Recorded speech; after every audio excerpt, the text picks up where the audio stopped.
புதுச்சேரி மாநில அமைச்சராக பதவியேற்று சுமார் 7 மாதங்கள் ஆயிடுச்சு. இதுவரைக்கும் முதல்வர் ரெங்கசாமி உங்களுக்கு இலாக்கா ஒதுக்கல. இதனால் உங்க மனநிலை, தொகுதி மக்களுடைய மனநிலை எப்படி இருக்கு?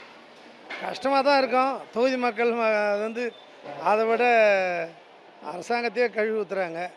இப்பேற்பட்ட இந்தியாவே ஆளும் கூடிய பிஜேபி அமைச்சருக்கே அந்த நிலைமையா? அந்த அளவுக்கு வந்து இங்கே இருக்கிற என்ஆர் வந்து பிஜேபியை கட்டுமானம் பண்ணி வச்சுக்கிறாருன்னு மக்களே ஒரு மாதிரி பேச தான் ஆரம்பிக்கிறாங்க. வருத்தம் இருக்க தான் செய்யுது. விரைவில் புதுச்சேரி மாநில சட்டசபை தேர்தலுக்கான தேதி அறிவிக்க இருக்கிறது. இந்த நிலையில் இதுவரைக்கும் உங்களுக்கு இலாக்கா ஒதுக்கலை. இதனால் வந்து உங்களுக்கு கொடுக்கக்கூடாதுன்னு ஏதோ திட்டமிட்ட சதி எது இருக்குதுன்னு நீங்கள் நினைக்கிறீங்களா? மேபி இருக்கலாம். அதை பற்றி எனக்கு வந்து அது எங்கே தப்பு நடந்ததுன்னு எனக்கு தெரியல. இருந்தாலும் இருக்கலாம்னு என்னுடைய நினைப்பு. பாஜக கூட்டணி ஆட்சி இங்கே நடக்குது. ஒரு பாஜக அமைச்சருக்கு இலாக்காவை ஒதுக்கலை. அப்படி இருக்கும்போது நாங்கள் பாண்டிச்சேரியில் வந்து பெஸ்ட்டு பாண்டிச்சேரியாக உருவாக்குவோம் அப்படின்னு வந்து பிஜேபி சொல்லிட்டு வருது.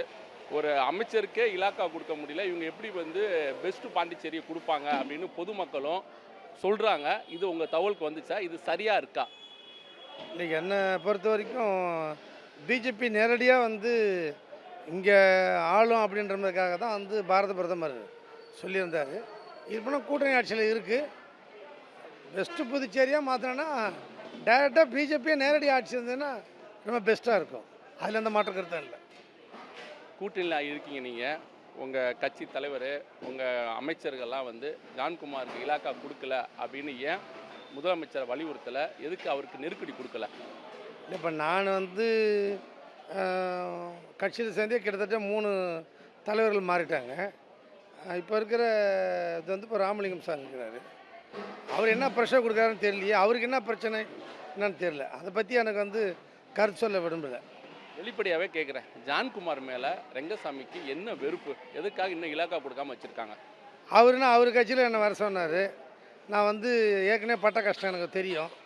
ஏற்கனவே பிஜேபியோடைய துணை இல்லாமல் ஏற்கனவே ஆண்டார்ல நாராயணசாமி, அவரால் எதுவுமே செய்ய முடியல. நான் அவர் கூட தான் இருந்தேன். எப்போதும் அவர் கூட டெல்லிக்கு போவேன். நல்லா எல்லா அமைச்சர்ட்டையும் அவ்வளோ சரளமாக பேசக்கூடியவர். எல்லோரும் ரொம்ப ஈஸியாக அணுகுவார். அங்கேருந்து போய் கேட்குறாரு. ஆனால் இங்கே வந்த உடனே கவர்னர் நம்ம வந்து எல்லாத்தையும் முட்டுக்கட்டை போட்டுடுறாங்க. சரி, அப்போ நான் சட்டசபையில் ஓப்பனாக பேசினேன். நம்ம பாண்டிச்சேரி சின்ன மாநிலம். இந்த மாநிலம் வந்து மத்திய அரசு சார்ந்து தான் இருக்குது. ஆனால் மத்திய அரசு சார்ந்த ஒரு கட்சி தான் இங்கே வரணும். நம்ம எல்லாமே பேசாமல் பிஜேபியே போயிடலான்னு சொல்லிட்டு அப்பயே சொல்லியிருந்தேன்.